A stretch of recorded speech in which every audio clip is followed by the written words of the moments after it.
this perfect love.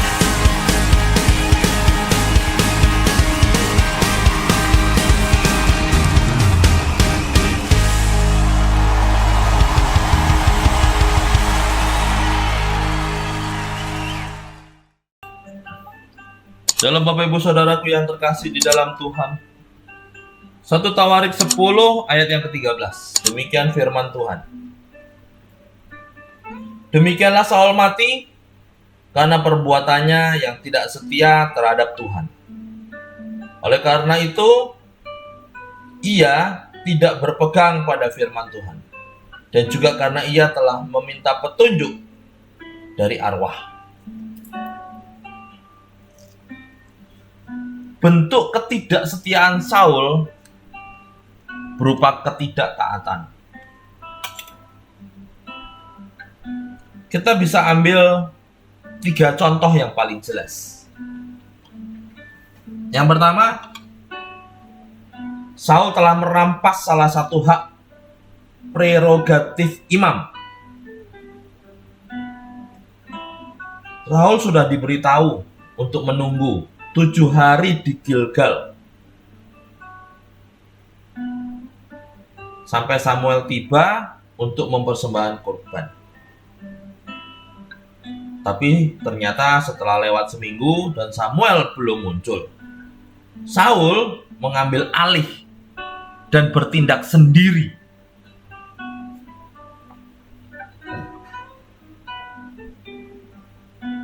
Setelah Samuel datang, Samuel bertanya, Saul mengajukan banyak alasan.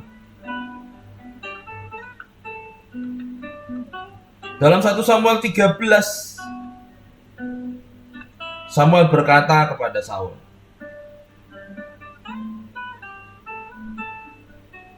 perbuatanmu itu bodoh. Engkau tidak mengikuti perintah Tuhan Allahmu yang diperintahkannya kepadamu.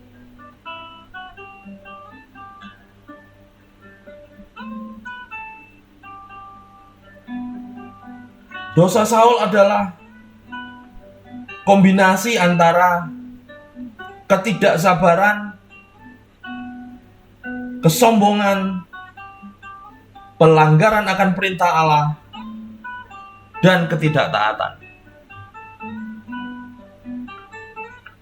Yang kedua, Saul telah gagal membasmi bangsa Amalek.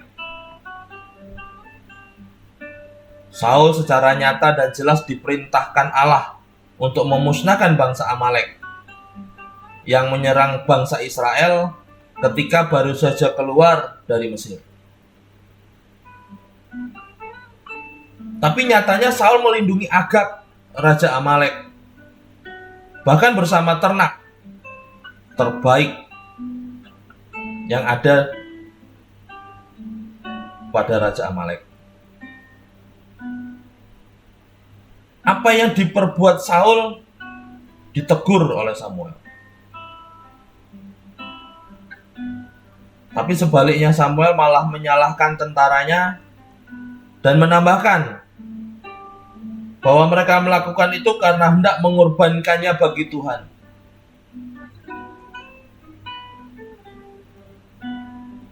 Sebuah perkataan melalui dusta sebagai pelanggaran Saul terhadap Allah.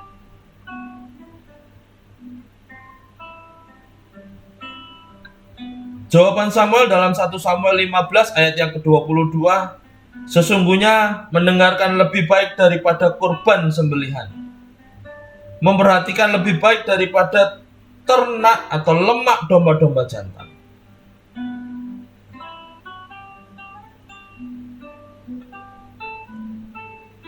Apa yang disampaikan Samuel,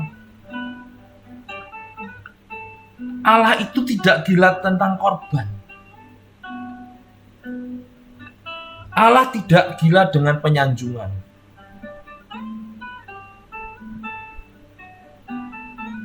Tapi lebih baik kalau kita manusia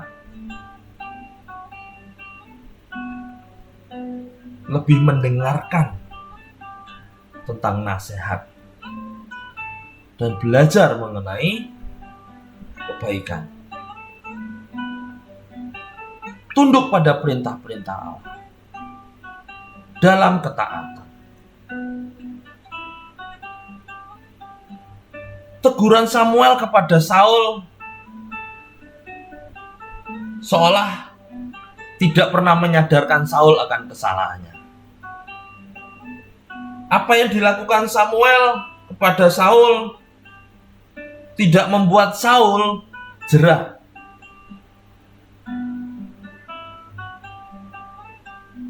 Bahkan Saul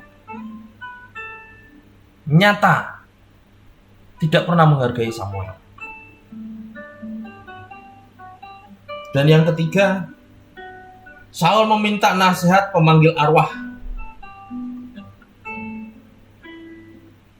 Imamat 19 berisi tentang hukum Musa yang melarang segala bentuk ilmu gaib yang mencoba berhubungan dengan arwah.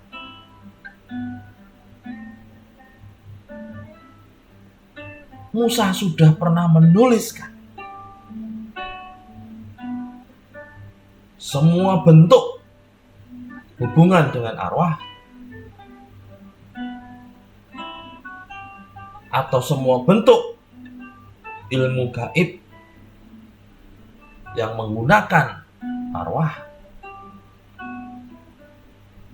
itu adalah dosa. Itu benar-benar melanggar ketetapan kedaulatan Allah.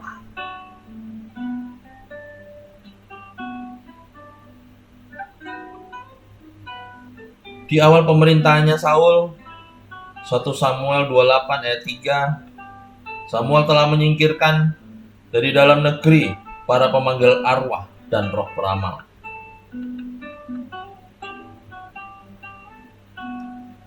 Jadi apa yang telah dilakukan Saul sebelumnya telah dia langgar sendiri.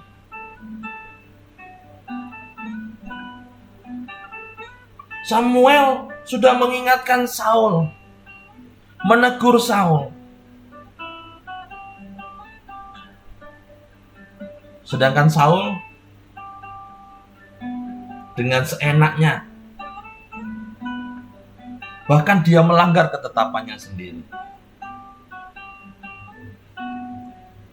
Saul adalah salah satu contoh dari bahaya tentang ketidaktaatan. Karena Saul telah menolak perintah Allah, maka Allah menolak dia sebagai raja atas Israel. Dalam 1 Samuel 13 ayat yang ke-14 dikatakan bahwa Tuhan mencari seseorang yang berkenan di hatinya. Sedangkan tindakan Saul amat sangat melukai hati Allah. Apa yang dilakukan Saul benar-benar mencoreng dan menodai baik dari hukum, perintah, dan ketetapan Allah. Jadi Bapak Ibu, sekali lagi, bahaya mengenai ketidaktaatan dan ketidaksetiaan itu akan memperoleh penolakan yang dari Allah. Jadi Allah tidak pernah berbalik meninggalkan manusia, tapi manusia melalui ketidaktaatannya yang meninggalkan Allah, seolah-olah jauh dari Allah.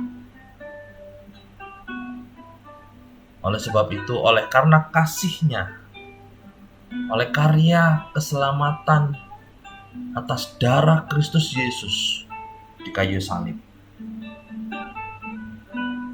kita memperoleh kemenangan besar. Kita memperoleh jalan yang diperingkas